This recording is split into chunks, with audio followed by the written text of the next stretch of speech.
Thank you. Hello, Dublin! Just to clear up one thing straight away. No, I'm not the love child of Chuck Norris and the Bee Gees, so get that. I wasn't in The Hangover either.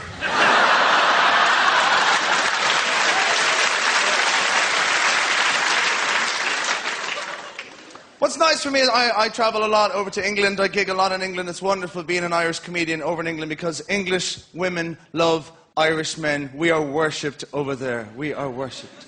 And you ask them what do they love about us, and every one of them will tell you it's the accent. The accent they love. The accent. They never say the body, by the way.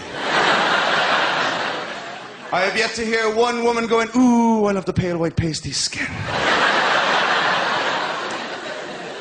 And the Guinness belly. And those flamingo legs.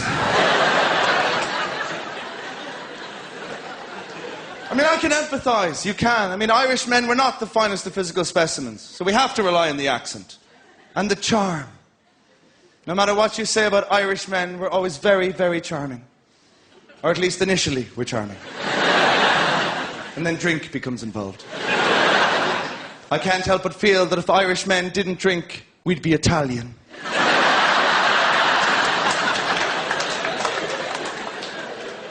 Any Italians here?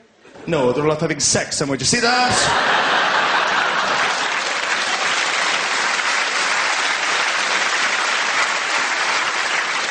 I do get into trouble, though, when I go abroad. I have gotten into trouble, but it's mostly to do with the drink. Yeah, I know a lot of comedians will come up here and they'll tell you they don't drink anymore. I do. I love my whiskey. I will drink whiskey with all of you till the cows come home. I will drink whiskey with you till we bring the cows home, we get the cows drunk, and we tip the cows over. The one thing I will never do drugs. Again. I got stoned once in my life, only once. I was out in Australia. I don't know if there's any Australians here tonight, probably working behind the bar. That's okay, that's where they belong. I was living in Sydney for 6 months. I lived with 3 women, and you're probably thinking, ooh, how exciting. But there were 3 Cork women, so no, no, and no.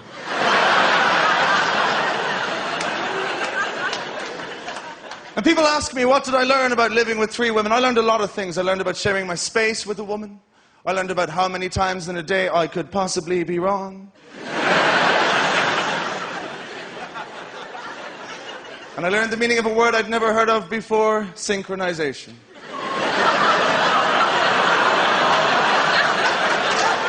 You didn't tell us about that one, did you? For those of you who don't know, synchronization means that if you live with more than one woman once a month, you get the hell out of there.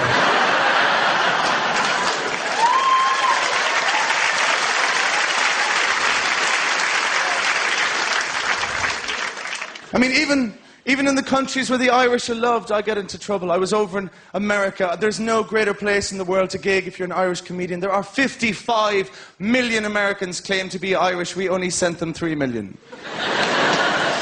We're not that good. And I was over there, and all the clubs have different nights. The very first night I was booked to do a gig, all the clubs have different nights, like they have Puerto Rican night, they have Latino night. I was obviously meant to be booked for UK and Ireland night. They accidentally booked me for African American night. We were all surprised when I walked out on stage.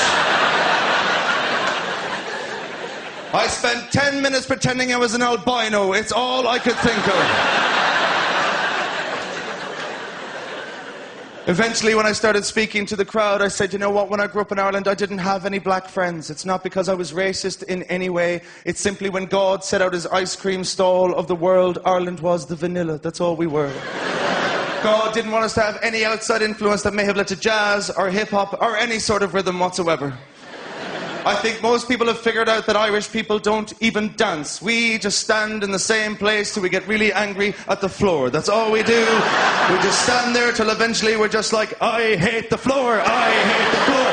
Joined by lines of people hating the floor at the same time. And that is why Riverdance is a result of poor ethnic diversity, ladies and gentlemen. And if you like it, you're racist.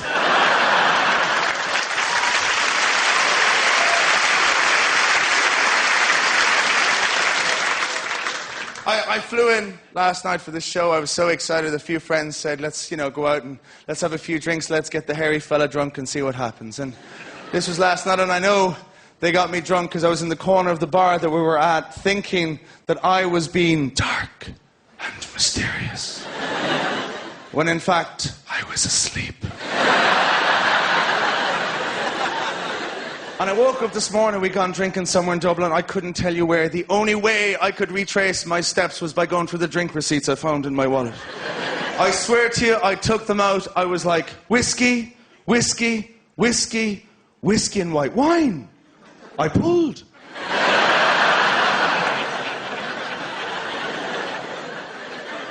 Hang on, where is she? Whiskey and white wine, whiskey and white wine, whiskey, oh. Double whiskey. Kebab. Ladies and gentlemen, I've been Keith Farnan. You've been one.